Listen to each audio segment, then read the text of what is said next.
கிறிஸ்துவுக்குள் மிகவும் பிரியமானவர்களே, இயேசு கிறிஸ்துவின் நாமத்தில் உங்கள் யாவரையும் அன்போடு கூட நான் வாழ்த்துகிறேன். இந்த நாளிலும் தேவன் நம்மோடு கூட இடைப்படுகின்ற வார்த்தை, தாவீது தன் செய்கைகளிலெல்லாம் புத்திமானாய் நடந்தான். கர்த்தர் அவனோடே கூட இருந்தார். ஆம், இன்றைக்கு தாவீதின் வாழ்க்கையில கர்த்தர் அவனோடு கூட இருந்தபடியினால் அவன் என்னென்ன ஆசீர்வாதங்களை சுதந்தரித்துக் கொண்டாரோ, அத்தனையையும் இன்றைக்கு நாம் சுதந்தரிக்கும்படியாய் தேவன் இந்த வார்த்தைகள் மூலம் நம்மோடு கூட இடைப்படுகிறார். அப்போ தாவீது கூட கர்த்தர் இருந்தபடியினால அவன் செய்கைகளில் எல்லாம் புத்திமானாய் நடந்தான். அது ஆங்கிலத்துல "he was successful in every areas of லைஃப்ன்னு" சொல்லி கொடுக்கப்பட்டிருக்கிறத பார்த்தேன். அப்போ அவனுக்கு எல்லாவற்றிலும் வெற்றி. எந்த காரியத்தை எடுத்தாலும் அதிலே ஞானம் நிறைந்தவனா, புத்திமானாய் செயல்பட்டத பார்க்கிறோம். அப்போ இன்றைக்கு கர்த்தர் நம்ம கூட இருந்தார்னா, நிச்சயம் இந்த ஆசீர்வாதம் அது நமக்குரியது. நமக்கு நன்றாக தெரியும். மத்தேயு 1:23 பார்க்கிறோம். இம்மானுவேலனாய் இன்றைக்கு அவர் நம்மோடு கூட இருக்கிறார். அதற்கு அர்த்தம் தேவன் நம்மோடு இருக்கிறார்.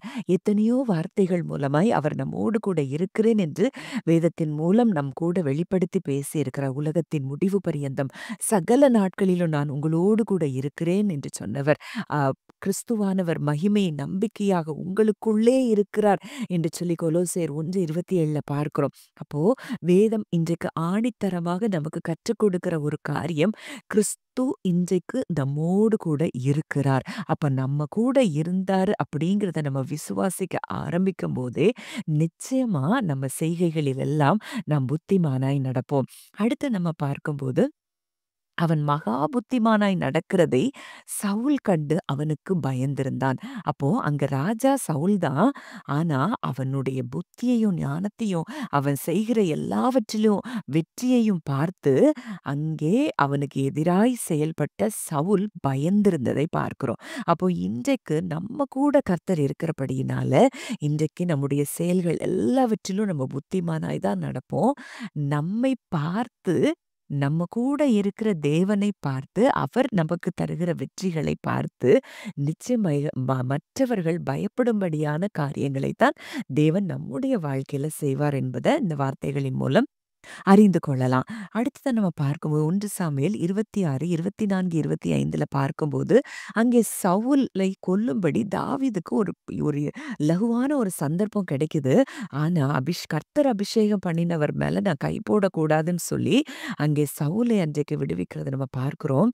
அப்போ அங்க தாவீது சொல்லுகிற வார்த்தை, "இதோ உம்முடைய ஜீவன் இன்றைய தினம் என் பார்வைக்கு எப்படி அருமையாயிருந்ததோ, அப்படியே என் ஜீவனும் கர்த்தரின் பார்வைக்கு அருமையாயிருப்பதினால் அவர் என்னை எல்லா உபத்திரவத்திற்கும் நீங்கலாக்கி விடுவாராக."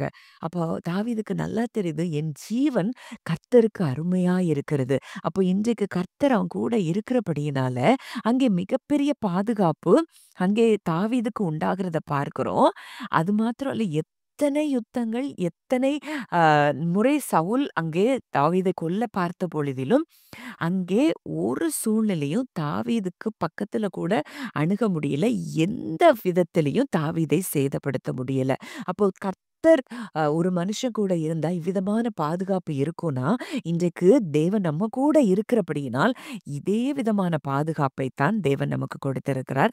அது மாத்திரம் இல்ல, யாரு கொல்லணும்னு நினைச்சாங்களோ அந்த சவுலே அங்கே தாவீதை ஆசீர்வதிக்கிறத பார்க்கிறோம். "நீ ஆசீர்வதிக்கப்பட்டவன், நீ பெரிய காரியங்களை செய்வாய், மேன்மேலும் பலப்படுவாய்" என்றான்.